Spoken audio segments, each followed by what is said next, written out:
لله رب العالمين أشهد أن لا إله إلا الله وحده لا شريك له وأشهد أن سيدنا ومولانا محمدا عبده ورسوله صلى الله تبارك وتعالى عليه وعلى آله وأصحابه وذرياته أجمعين.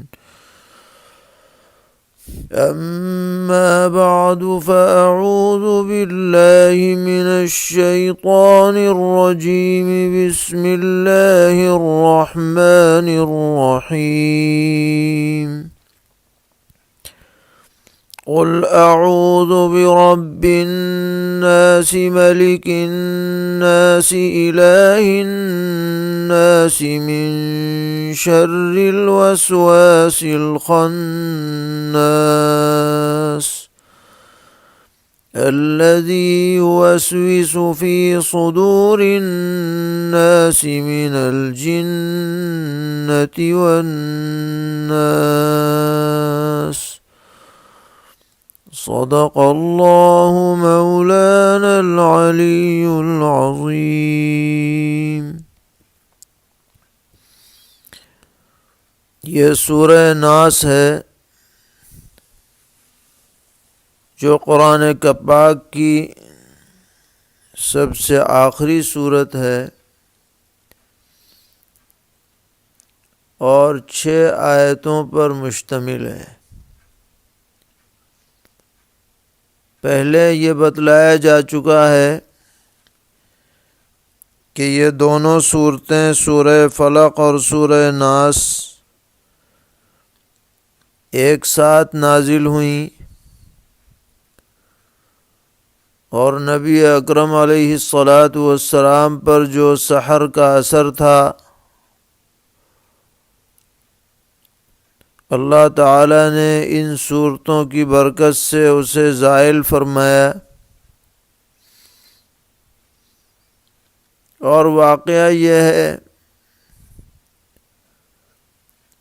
کہ ان صورتوں میں تمام شرور سے حفاظت کے اسباب جو معنوی اعتبار سے ہو سکتے ہیں وہ سب جمع ہیں. سورہ فلق کے اندر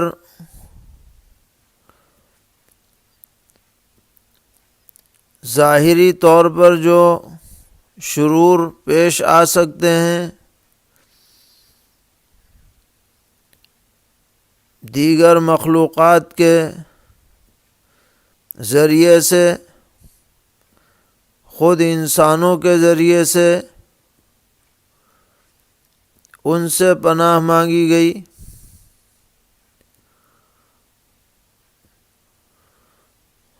چنانچہ رات میں پیش آمدہ شرور سے، جادو کرنے والیوں کے شرور سے، حاسدین کے شرور سے اور دیگر مخلوقات کے شرور سے پناہ چاہی گئی. اور اس میں اللہ تبارک و تعالی کی جو صفت ذکر فرمائی گئی وہ صرف ایک ہے کہ وہ رب الفلق ہے، اس سے میں پناہ چاہتا ہوں. روشنی کا رب ہے، پو پھٹنے کا رب ہے.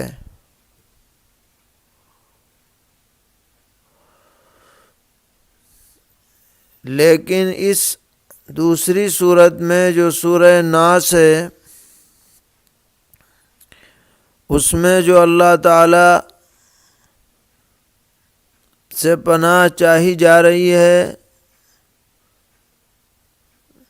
تو لگاتار 3 صفات اللہ تعالیٰ کی ذکر فرمائی گئی ہیں۔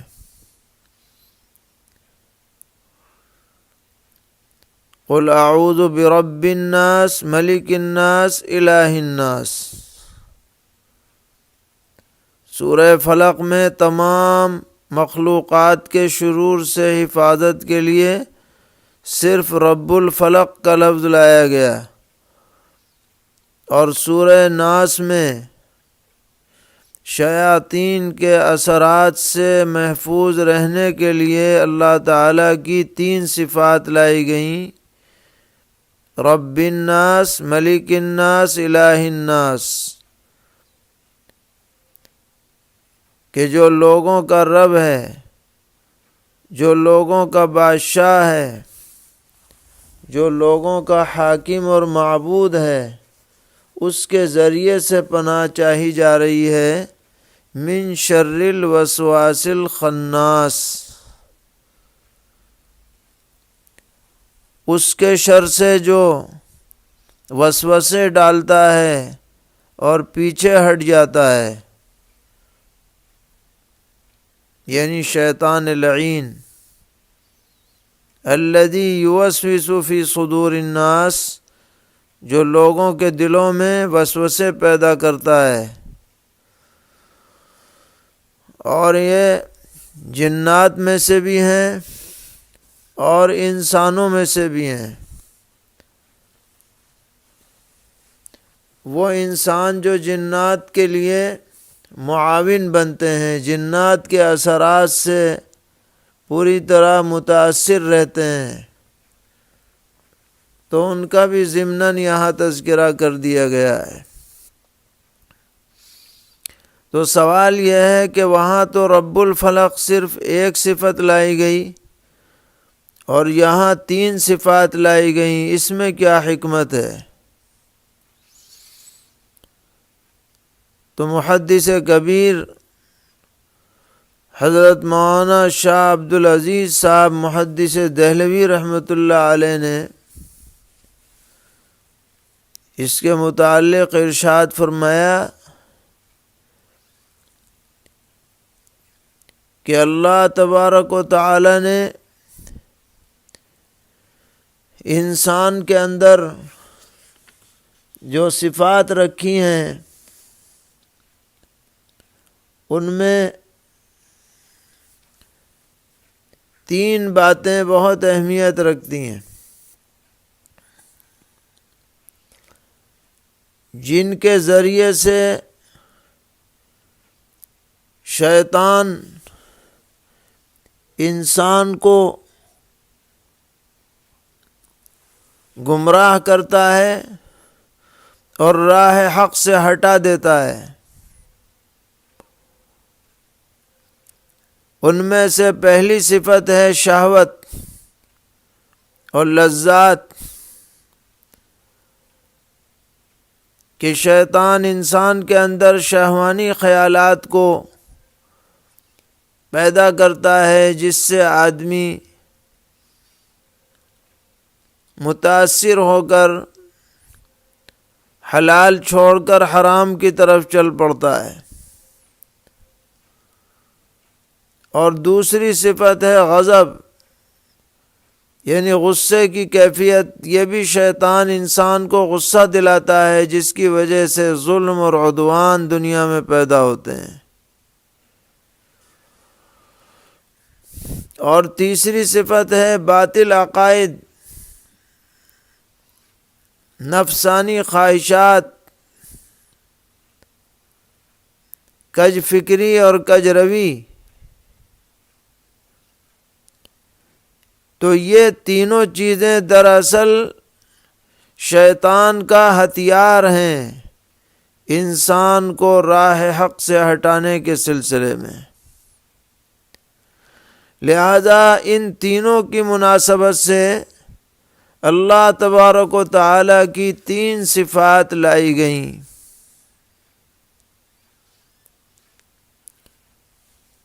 شہوت والی بات کے مقابلے میں رب الناس لایا گیا، کہ اللہ تبارک و تعالی پوری کائنات کا رب ہے۔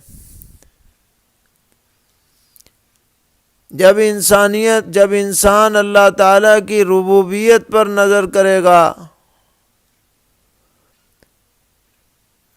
تو شہوت کے اندر بے لگام نہیں رہے گا، بلکہ اپنے مربی اور اپنے محسن کی تعلیمات پر عمل کرنے کی پوری کوشش کرے گا۔ اور اگر صفت غضب کسی انسان پر حاوی ہونے لگے تو وہ ذرا بھی غور و فکر کرے اللہ تبارک و تعالیٰ کی سلطنت اور شان و شوکت اور قوت اور جبروت پر، تو اپنی ساری بڑائی اس کے دل سے نکل جائے گی اور اللہ تعالیٰ کی عظمت کا استحضار اس کے دل میں ہو جائے گا۔ اور اسی طرح بدعقیدگی کا جہاں تک معاملہ ہے تو اس کو دور کرنے کے لیے اللہ تعالیٰ کی صفت الوہیت کو پیش نظر رکھنا پڑے گا کہ واجب الطاعت ذات اور عالم الغیب والشہادہ جو ذات ہے وہ اللہ تبارک و تعالیٰ کی ہے۔ تو اس مناسبت سے 3 صفات یہاں پر لائی گئیں اللہ تبارک و تعالیٰ کی، اور ان سے استعاذہ کیا گیا ہے تاکہ اللہ تبارک و تعالیٰ کی زبردست قوت انسان کو حاصل ہو تو ہی وہ شیاطین کے اثرات سے بچ سکتا ہے۔ اپنے دم پر کوئی انسان نہیں بچ سکتا، کیونکہ یہ شیطان چھپا ہوا دشمن ہے، سامنے نہیں آتا، ہمیں نظر نہیں آتا، ہم اس سے کھل کر کے مقابلہ نہیں کر سکتے، وہ ہمارے اوپر چھپ کر کے حملہ کرتا ہے۔ اس حملے سے بچنے کے لیے سوائے اللہ تبارک و تعالیٰ کی یاد کے اور سوائے اللہ تعالیٰ کی عظمت کے استحضار کے کوئی چیز ہمارے لیے کارآمد نہیں ہو سکتی ہے۔ یہ شیطان انسان پر کیسے اثر ڈالتا ہے، اس کی بہت سی شکلیں ہیں۔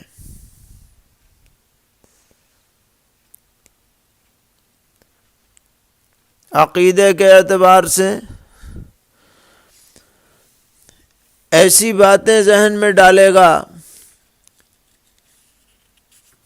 جو انسان کے لیے کسی بھی درجے میں کارآمد نہیں ہے اور مفید نہیں ہے،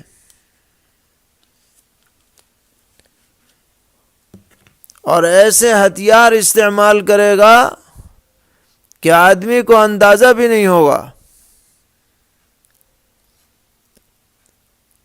کبھی بظاہر نیکی کی طرف بلائے گا، لیکن اس نیکی کے ساتھ بھی کوئی ایسا عمل کرا دے گا جس کی وجہ سے وہ نیکی ضائع ہو جائے اور برباد ہو جائے۔ مثلا صدقہ خیرات کی طرف بلائے اور پھر فقیر کی حقارت دل میں پیدا کر دے یا فقیر پر احسان جتلائے تو سارا صدقہ خیرات اکارت ہو جاتا ہے۔ نماز کی طرف بلائے لیکن دل میں یہ بات پیدا کر دے کہ لوگ مجھے نماز پڑھتا دیکھ کر اچھا سمجھے تو نماز کا ثواب غارت ہو جائے۔ الغرض نیتوں کو بدل دیتا ہے۔ اور جن کے پاس علم ہوتا ہے، معلومات ہوتی ہیں، ان کو اسی حساب سے گمراہ کرتا ہے۔ مثلا یہ کہ تاریخ کی طرف لگا دیتا ہے، جو واقعات صدیوں پہلے گزر چکے اور پیش آ چکے، آج کسی کو کھڑا کرتا ہے کہ ان واقعات کے بارے میں کیا حق تھا، کیا ناحق تھا، کون صحیح تھا، کون غلط تھا، کس نے کیا کیا، کس نے کیا نہیں کیا، اس فکر میں لگا دیتا ہے۔ حالانکہ یہ ایسی بحثیں ہیں جن کا نہ دنیا میں کوئی فائدہ نہ آخرت میں کوئی فائدہ۔ ان کے متعلق ہم سے سوال نہیں کیا جانے والا ہے، لیکن شیطان ہماری دشمنی کو اپنی تدبیروں کے ذریعے سے اس طرح اجاگر کرتا ہے کہ لغو کاموں کی طرف ہمیں متوجہ کر دیتا ہے، ہماری عبادات کو ضائع کرنے کی کوشش کرتا ہے۔ نبی اکرم صلی اللہ تعالی علیہ وسلم نے ارشاد فرمایا کہ شیاطین کی مختلف جماعتیں، مختلف گروپ ہیں، جو طرح طرح سے انسان کو نقصان پہنچانے میں لگے رہتے ہیں۔ ایک گروپ وہ ہے جس کا کام ہی یہ ہے کہ آدمی کے وضو کو خراب کرے، اس کا نام ہے ولاحان۔ اچھا خاصا وضو کر رہا ہے، وضو کر کے اٹھ کے چل بھی پڑا، مگر دل میں وسوسہ ڈال دیا کہ تیری تو کوہنی خشک رہ گئی، تیری تو ایڑی خشک رہ گئی، تو نے تو مسا نہیں کیا۔ اب پھر آ گیا آدمی، پھر وضو کرنے لگ گیا، پھر کچھ وسوسہ ڈال دیا۔ اب جو اس کے وسوسے پر عمل کرتا رہے گا، اسے کبھی دلی اطمینان نصیب نہیں ہوگا۔ وہ نماز بھی پڑھے گا تو بھی پریشان رہے گا کہ پتہ نہیں میرا وضو بھی ہوا کہ نہیں ہوا، تو نماز بھی صحیح ہوئی کہ نہیں ہوئی۔ اسی طرح پیغمبر علیہ السلام نے فرمایا کہ جب اذان ہوتی ہے تو شیطان 36 میل دور بھاگ جاتا ہے، اذان کی آواز سننے کی تاب نہیں رکھتا۔ اذان ختم ہو جاتی ہے، پھر آ جاتا ہے، پھر اقامت ہوتی ہے جماعت کی نماز کے لیے، پھر بھاگ لے،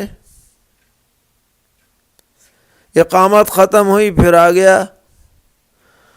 اور فرمایا کہ نمازی کے پیچھے کی جانب سے دل کے اوپر اپنی سونڈ رکھ کر کے کہتا ہے اذکر قضا اذکر قضا ما لم یکن یذکر، فلانی بات یاد کر، فلانی بات یاد کر، جو پہلے سے بالکل یاد نہیں تھی وہ نماز میں یاد آنے لگتی ہے، اور آدمی کا دھیان نماز کے بجائے انہی باتوں کی طرف لگ جاتا ہے، اور نتیجہ یہ نکلتا ہے کہ اسے رکعات کے بارے میں یاد نہیں رہتا کہ کتنی رکعت پڑھی ہے۔ اب کتنی بے چینی پیدا ہو جاتی ہے، 2 پڑھی کہ 3 پڑھی، 3 پڑھی کہ 4 پڑھی، بس یہ خوش ہے کہ میں نے اس کی نماز غارت کر دی، سکون ختم کر دیا۔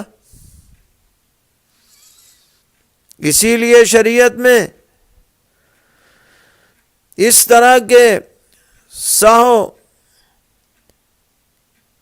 کی تلافی کے لیے سجدہ سہو تجویز کیا گیا، اور پیغمبر علیہ السلام نے فرمایا کہ یہ شیطان کی ناک رگڑانے کے لیے ہے کہ تو نے بھلوایا، اب اور 2 سجدے مزید کیے جا رہے ہیں تاکہ تیری ناک رگڑی جائے۔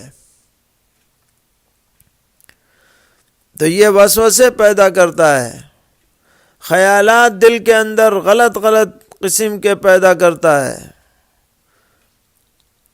دنیا جہان کی تمام خرابیوں کی جڑ اور بنیاد یہی ہے، اور اس سے بچنے کے لیے سوائے اللہ تبارک و تعالیٰ کی مدد کے ہمارے پاس کوئی ذریعہ نہیں ہے۔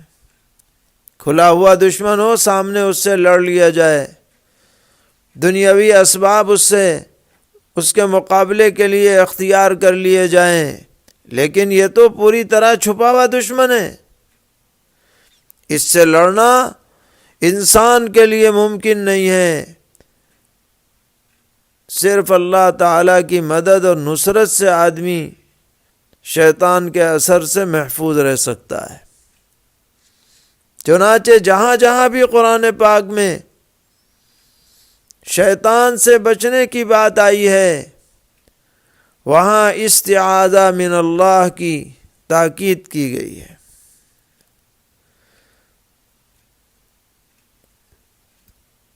چنانچہ فرمایا گیا وَإِمَّا يَنزَغَنَّكَ مِنَ الشَّيْطَانِ نَزْغٌ فَاسْتَعِذْ بِاللَّهِ۔ شیطان کا چوکے لگائے تو اللہ کے ذریعے سے پناہ چاہو۔ متعدد جگہ یہ مضمون بیان کیا گیا ہے۔ اس لیے آدمی کو اللہ کی طرف رجوع کرنا چاہیے، خاص طور پر زبان پر اعوذ باللہ من الشیطان الرجیم کا ورد رہے، اور دیگر اذکار اللہ تعالیٰ کے زبان پر جاری رہیں۔ جتنا آدمی ذکر کرے گا اتنا ہی شیطان کے حملے سے محفوظ رہے گا۔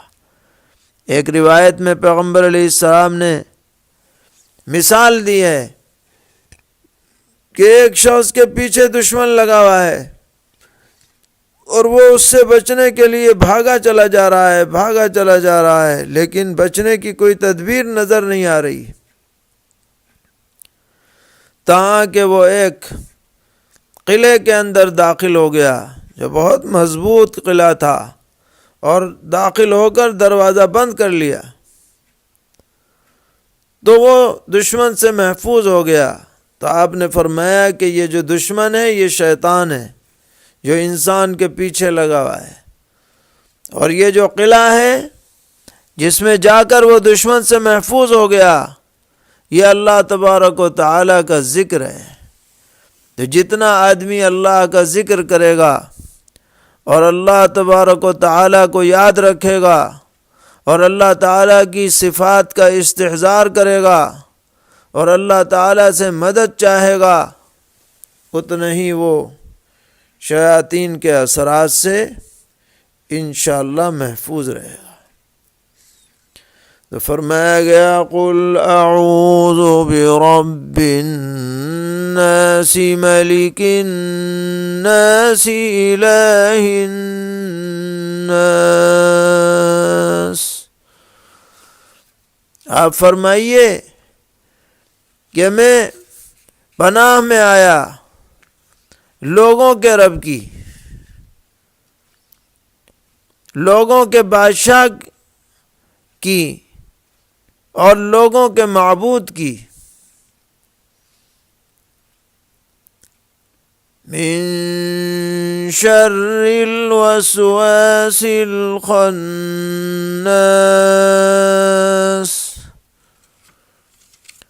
اس کے شر سے جو پھسلائے اور چھپ جائے، وسوسے ڈالتا ہے اور پھر چھپ جاتا ہے، پیچھے ہٹ جاتا ہے، جہاں ذکر خداوندی کی بھنک ملتی ہے کھسک لیتا ہے۔ الذي يوسوس في صدور الناس،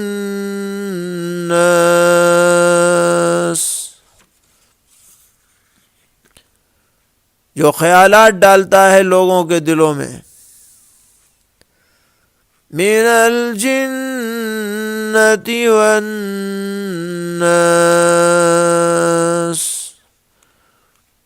یہ وسوسے ڈالنے والا